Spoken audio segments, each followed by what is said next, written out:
Greetings and welcome. We are in AP English, and our objective for the hour is to study the poem by John Donne on page 510, A Valediction Forbidding Morning, and as well use this text as an introduction to what we will call Renaissance metaphysical poetry. Now, I want to remind you what our objective is, because I feel like this is important for us as we begin conversations of this nature. We are here, first and foremost, to develop our skill sets at reading, interpretation, and exegesis. That's our focus. I could be doing this with, for example, history. Or I could be doing this with, for example, essays in mathematics. I could be doing it with essays in anthropology. The subject matter does not matter. The fact that, for example, by the end of our conversation, you know something about metaphysical poetry and John Donne, I'm happy about that. But that's not really our objective.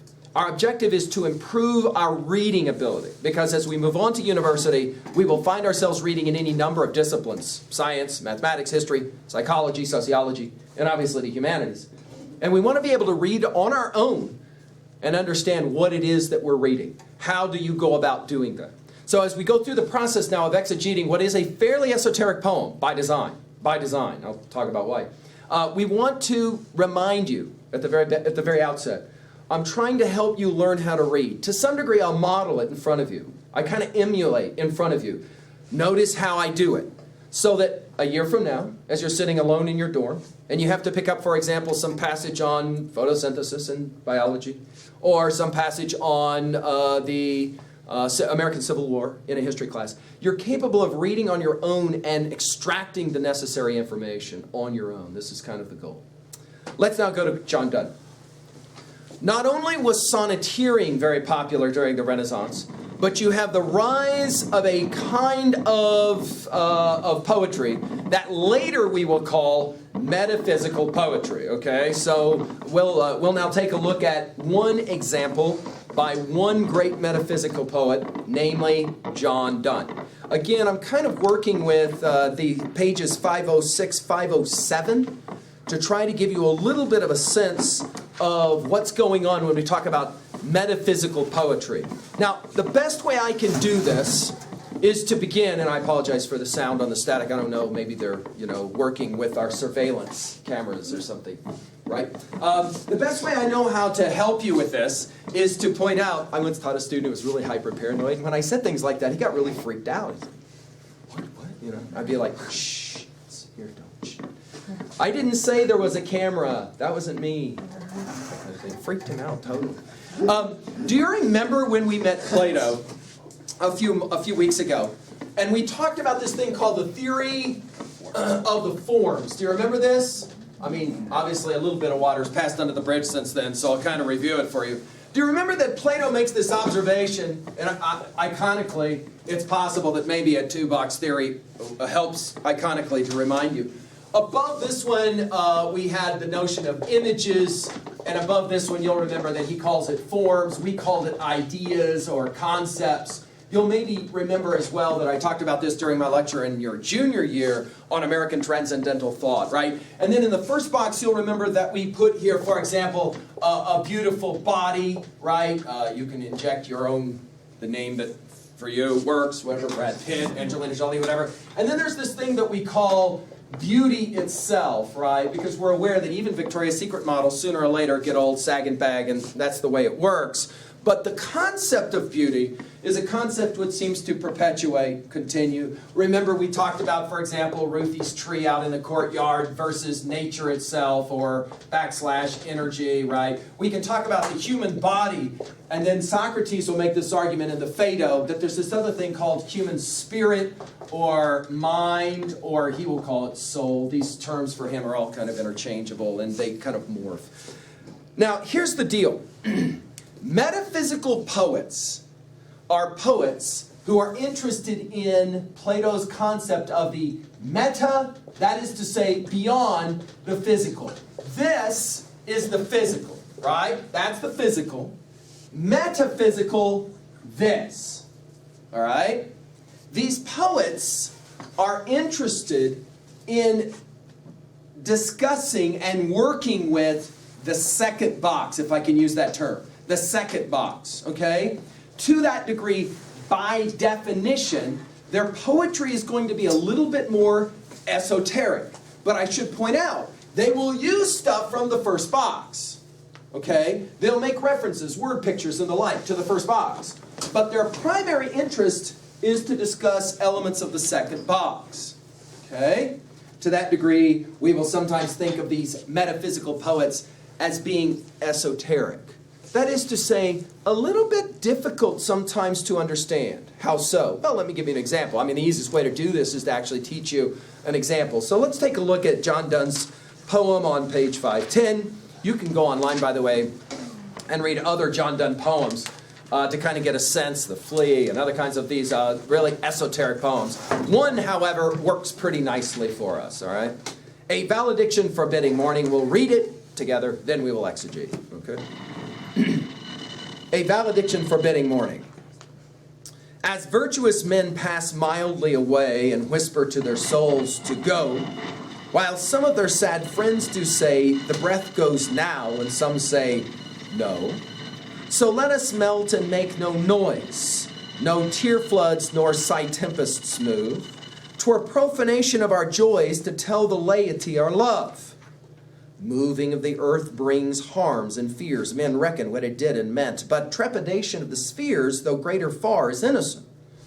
Dull, sublunary lover's love, whose soul is sense, cannot admit absence, because it doth remove those things which elemented it.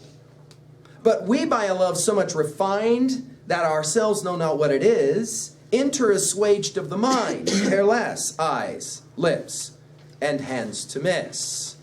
Our two souls, therefore, which are one, though I must go, endure not yet a breach, but an expansion, like gold to airy thinness beat. If they be two, they are two so as stiff twin compasses are two. Thy soul, the fixed foot, makes no show to move, but doth of the other do. And though it in the center sit, yet when the other far doth roam, it leans and hearkens after it, and grows erect as that comes home. Such wilt thou be to me, who must like the other foot obliquely run.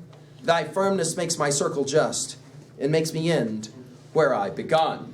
Now, I've had students who have said, you know what, you might as well have stood at the podium for the last minute and a half and gone, because that's about all I got out of this poem. It means absolutely nothing to me. And now I'm going to say a couple of things which I hope I can validate before the end of the hour. By the end of the hour, we'll read this poem again. And a goodly number of you will go, "Aww," when I finish. I'm not kidding. And you will immediately report, this may be the coolest poem we ever read in high school. Certainly the best love poem we ever read. No kidding. Now, for those of you who are giving that wonderfully skeptical look like, yeah, right, I will say, this ain't the first time I've introduced this poem. In fact, I like to introduce this poem year after year, because it really does have the capacity to kind of marvel us when we finish and we understand what's being said. Now, let's start out right away with the word conceit. No, I don't mean, geez, she's so conceited. 8th grade. Drama, drama, drama. By conceit here, I'm talking about a literary technique, conceit. The word will mean simply metaphor or comparisons, a conceit. And that is to say, a simile. So we're going to identify right away that metaphysical poets love to play the game of the comparison, the simile, the metaphor. It makes sense if you go back to my whiteboard. That is to say, they're going to use stuff from the first box to try to help understand stuff of the second box. Remember, you can't touch beauty. You can't touch energy, right? I mean, it's foundational that these are concepts which are meta, beyond the physical. So you can't actually physically touch them. Well, then how are you going to talk about them? And the challenge, of course, here will then be, obviously... We understand we have an issue with the intercom system. The issue will obviously be trying to understand what the similes are. So in your annotations right now... ...and are very aware of that, so we'll be working on that before lunch period. Go ahead, as you're working through your annotations, just jot down the word simile or comparison, and as we work through this, that will be one way to go. Another way to go, see, I'm giving you multiple ways to exegete a text, and by the way, this works really well in science. Number the stanzas and or the paragraphs, and then begin to work with what we call a paragraph outline. That is to say, for each paragraph of chapter 7 of your biology text that outlines, for example, photosynthesis. Number those paragraphs and then be able to reduce the primary intel into 1 or 2 lines. That's the way that you kind of work through that type of reading. We're going to do the exact same thing here with these stanzas. So notice for each one of these stanzas, I would write a little number, and then I would correlate that number with this information, and then we'll ask a simple question. In each stanza, what is the thing that's being compared? What's the primary conceit or simile? And once we kind of start to figure that out, we'll be able to understand more what's being said. But first we start with the title. A valediction, forbidding mourning. What is a valediction? Does anyone know that term? Is anyone familiar with that term? What is a valediction? See, we're familiar with the term at high school level that you get a special speech coming at graduation from the... Right, valedictorian. Obviously, there's some contiguity between those two terms, and there are. They have the same etymology. Valediction is simply a formal speech or declaration. Makes sense? Formal speech or declaration. Colon means what? Why colon here? Right, let me give you the subject about which the speech is going to be. And then forbidding mourning. Now notice the spelling of mourning. This is not good morning, as in good morning, it's a nice day outside. But rather mourning here is what? Sad. To be lugubrious or to be sad. Right. In other words, this is a speech against mournfulness or being sad, lugubriousness. Okay? It will help you if you know a little bit of background here. John Donne is married. He loves his wife deeply. He has to go on a long journey. She really dislikes it when he leaves. So he will write her a poem, a valediction, forbidding mourning. Mourning why? Why would she be in mourning? Because he's about to leave. Now, if you know that, much of this poem starts to immediately make sense. Are you ready for this? This is a love poem. This is a love poem. And some of you will say, when we get done, this is the coolest love poem I've ever read. Because I'm going to hear a presentation of quintessential love. Now, let me not to the marriage of true minds admit impediments, as we were working with yesterday in Sonnet 116, is no doubt of similar virtue. But here, it's far more personal. You have a husband, deeply loves his wife, and is about to leave on a long journey where he's going to be gone for a while, and he will say to her, don't be sad. Don't be sad. But he doesn't say it that way. Instead, he begins with a comparison using like or as that we call a... Right. So notice the very first word of stanza 1, as. Right? Do you see it? So right away, we're going to start with a simile. As virtuous men pass mildly away. Do you know what it means to pass away? It's a term we don't use as much anymore. Yeah. As someone lying on a bed ready to die. He's not quite dead, but they're monitoring him. As virtuous men. What's virtuous? Good or bad? Good. Really good. A good man. A man who's lived a good life. As virtuous men pass mildly away and whisper to their souls to go. They're ready to go because they are virtuous. And death is soon coming, right? Right? But they're not worrying about their death because they're virtuous, and so they're ready to go. They're saying to their soul, okay, let's go. Here we think, of course, of Plato's Phaedo, right? When Socrates' final words right before he himself is ready to go. While some of their sad friends do say, the breath goes now, and some say, no. So you got a guy lying on a bed, he's a good guy. He's about to die, and all of his pals are sitting around him, and they're like listening for the breath. And their question is he gone? Is he not gone? No, he's still breathing. He's not gone yet. Okay. So let us melt and make no noise. No tear floods nor sigh tempests move. And all of a sudden some readers will go, oh, well, this starts to make sense already. What does he tell his wife? As he gets ready to leave, the one thing let's not do is what? Cry. Let's not have one of those blubber fests at the airport. We don't need it. We don't need a lot of snot blowing, standing there boo-hooing. He says, we don't need any of it.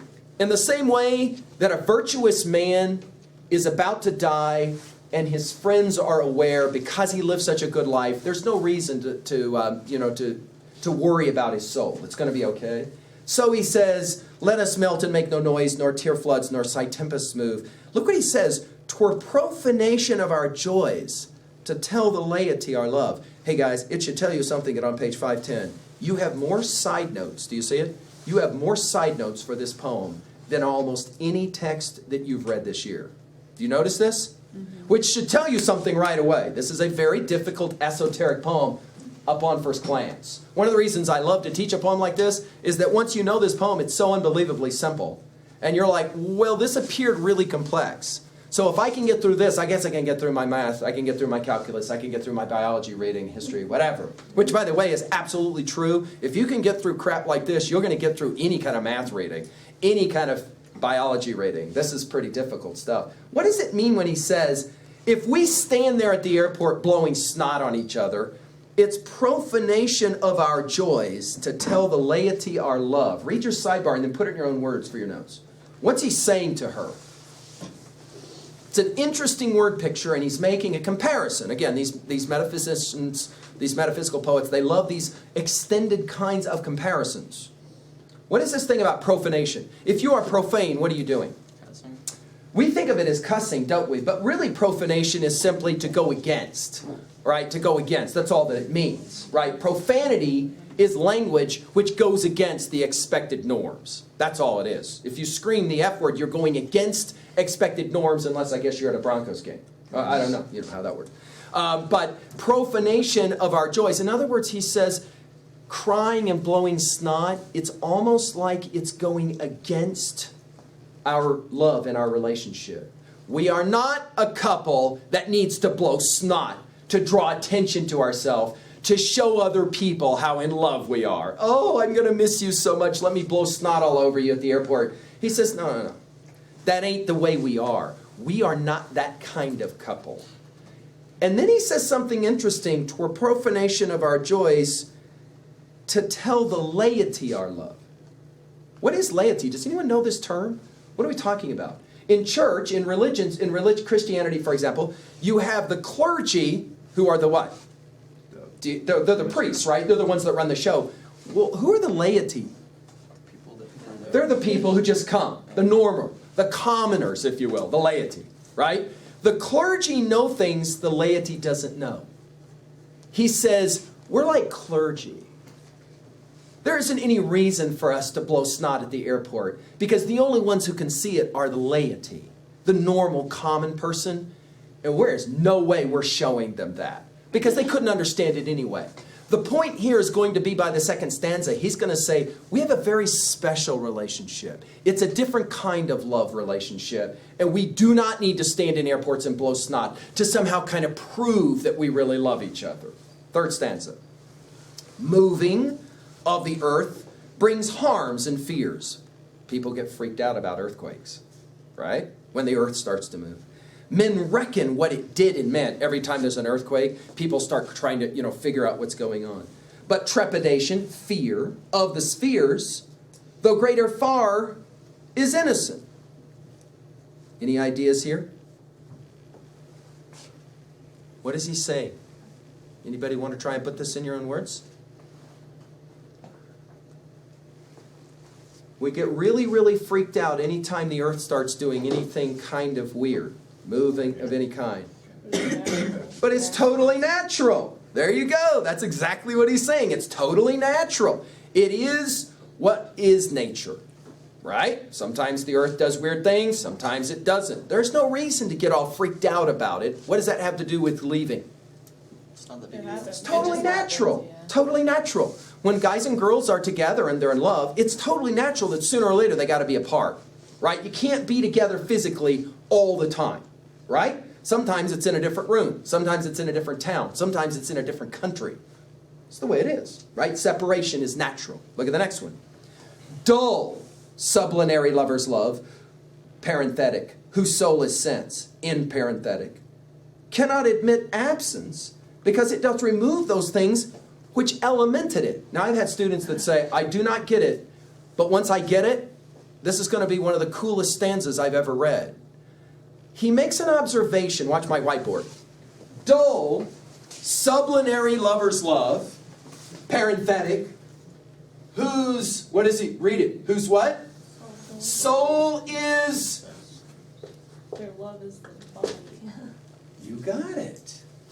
People who fall in love with this in the first box, the body, when they're not with that body, they're sad. Because the only thing they love is the body.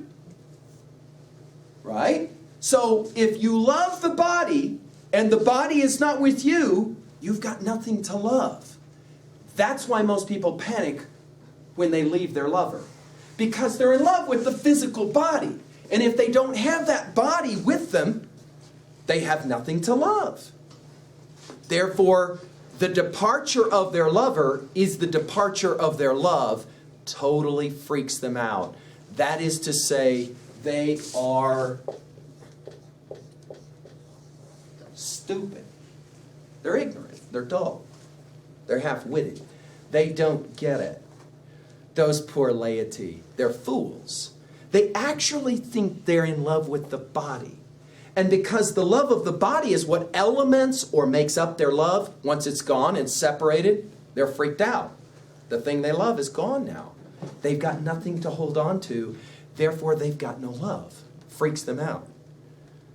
But we, by a love so much refined, and it's always amazing to me that students start to go, oh, this poem makes total sense all of a sudden. The language isn't esoteric at all, once you understand what we've already said. But we, by a love so much, look at the verb, refined. How do you make gold? You heat it up, right? Once you heat up gold, you can create any number of types of shapes with that gold, correct? You can create it as a ball, or you can heat it up and lay it out really, really flat. Still the same gold, right? The gold hasn't changed at all other than in its form. Its form, right? The physical shape of the gold changes, but the gold itself has been refined in fire, and therefore you can't jack with it. You can't alter it. But we, by a love so much refined, that ourselves know not what it is. It's so amazing. It's so mysterious. We ourselves don't even understand this kind of love. Enter assuaged, right? Blending of the mind. Are you ready for this? He says, honey, there's no reason to blow snot at the airport. Our bodies are not what are in love, but rather, here he uses the word mind. Our minds are what are in love. Care less, the final line of the stanza, eyes, lips, and hands to miss. If you are in love with the mind, you could care less about eyes, lips, and hands, no matter how beautiful they are, physically, because you're not in love with the body, you're in love with the mind, the soul. Our two souls, top of page 512. Our two souls, therefore, which are one, though I must go, enduring not yet a breach or cutting off, but an expansion, like gold to erythendus. So you've got like a ball of gold. It heats up. You bang it, you can make it totally flat. Uh-oh, the gold is gone, a child might say. Someone dull. Uh-oh, the gold is gone. No, it's not gone. It's just changed form. Now it's thin, as opposed to being a ball. But it's still gold. If they be two, the two elements that constitute this gold, if they be two, they are two as stiff twin compasses are two. Now, this is when mathematics meets poetry, and it's quite beautiful. Turn to page 529 real quickly. I just want to make sure you know what we're talking about. Do you see on page 529, when Donne wrote this poem, that at the lower right corner on page 529 was called a what? It's a compass. Now, if we've done any kind of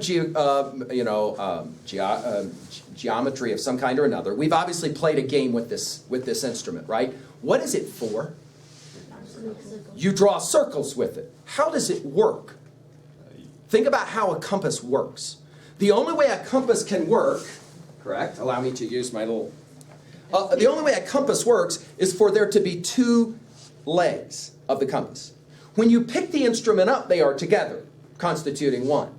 But to create a circle, they must separate.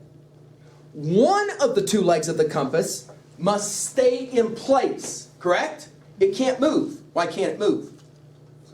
Right, you got to have it rooted so that the other can go away and go in a circle, correct? The degree of beauty of that circle, or accurateness of that circle, is not dependent on what's marking, but rather on what's rooted. If you move that, you're not going to get a very good circle. If it stays in place, obviously you're going to get a good circle. Donne says, our love is kind of like a classic compass. One of us has to stay, and one of us has to leave. But can you imagine if the two legs of the compass could talk, right? They would be like this. Oh, no, no, don't go away. I don't want you to go away. And the other would say, no, no, you don't understand. This is the only way you can make a circle. The only way you can make a circle is for one of us to go away and the other to stay. And then I've got to go all the way around and make a circle. But don't worry, because pretty soon I'll be back again. So don't be afraid. I mean, this is totally fine. Take a look at how he says it. If they be two, they are two as stiff twin compasses are two. Thy soul, the fixed foot, makes no show to move, but doth if the other do. And though it in the center sit, yet when the other far doth roam, go away, it leans and hearkens after it. The other leg will lean towards the one that's gone away, correct? Hoping that soon it will be back, right, to make the circle. And grows erect as that comes home. They come back together. Such wilt thou be to me, who must, like the other foot, obliquely run, that is to say, make the circle. Thy firmness, rooted, right, makes my circle, and then he uses intentionally the word from Plato's Republic. Remember Republic 1? The question was what? Justice. What is justice, right? Thy firmness makes my circle just, we would say today complete, wouldn't we? And makes me end where I begun. Right? In other words, it's necessary that one must go away to create the perfect circle. But don't worry, the leg always comes back. Watch how in a few moments you have grown now a bit more aware of the lines of the poem. Let's read together now. And if you want at the end, you can go, oh, because this is a beautiful love poem, a valediction forbidding mourning. As virtuous men pass mildly away and whisper to their souls to go, while some of their sad friends do say the breath goes now, and some say no. So let us melt and make no noise, no tear floods nor sigh tempests move, for profanation of our joys to tell the laity our love. Moving of the earth brings harms and fears, men reckon what it did and meant, but trepidation of the spheres, though greater far, is innocent. Dull, sublunary lovers' love, whose soul is sense, cannot admit absence, because it doth remove those things which elemented it. But we, by a love so much refined, that ourselves know not what it is, enter assuaged of the mind, care less, eyes, lips, and hands to miss. Our two souls, therefore, which are one, though I must go, endure not yet a breach, but an expansion, like gold to airy thinness be. If they be two, they are two, so as stiff twin compasses are two. Thy soul, the fixed foot, makes no show to move, but doth if the other do. And though it in the center sit, yet when the other far doth roam, it leans and hearkens after it, and grows erect as that comes home. Such wilt thou be to me, who must like the other foot obliquely run. Thy firmness makes my circle just, and makes me end where I begun. Aww. An expression of eternal love, quintessential love. That is to say, there is the love of the body, but that inevitably will lead to sadness when the two bodies are apart. But if you are in love with the mind or the soul, that can never be apart, in the same way that really the two legs of a compass are never really apart, because they are always connected. They must be, or you don't make a very good circle.